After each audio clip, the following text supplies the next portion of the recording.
Hi guys, it's Mark Wood. I'm the director and founder of Wire and Fusebox UK. We're based in York, we're electrical contractors and we work throughout Yorkshire. I've recently been doing some top tips, but I've changed it a little bit and I've asked my Facebook friends and groups to suggest any queries that they've got or questions they need answering.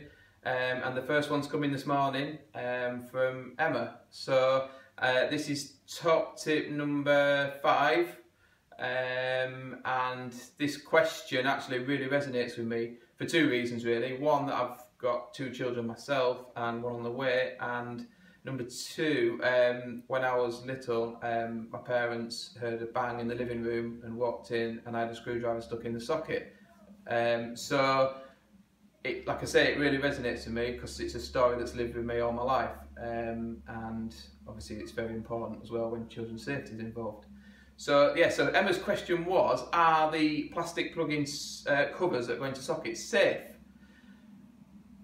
Now this is an interesting question really, because I suppose there's two sides to it. If you buy a really good quality one and it doesn't break, because I think the issue is if it breaks and it leaves the earth pin in, which opens the flaps for the live terminals, then your live terminals are open. And yes, that potentially could happen. If you buy a good quality one, would that happen? Probably not. But to be fair, the sockets have sort of got the built-in shutters. So do you really need it? I think you know, it's personal preference really, but to be fair, the sockets nowadays are so good, the shutters work and they're quite reliable, so maybe not. But I don't think when electrical safety in children comes into play, I don't think that's the main issue really.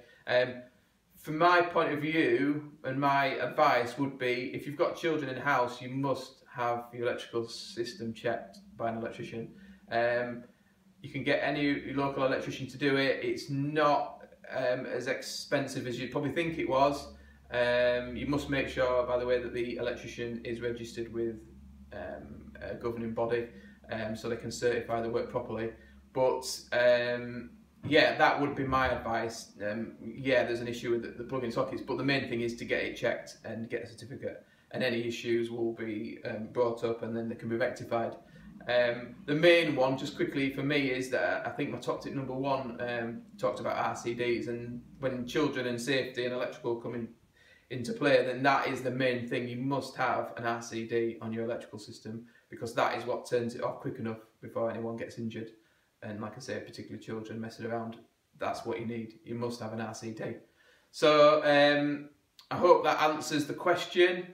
If anyone else has got any questions for me, please feel free to friend me on Facebook, or you can find us on our website, which is www.yorkshire-electrician.com, or you could email me, which is mwood@yorkshire-electrician.com. Thanks guys.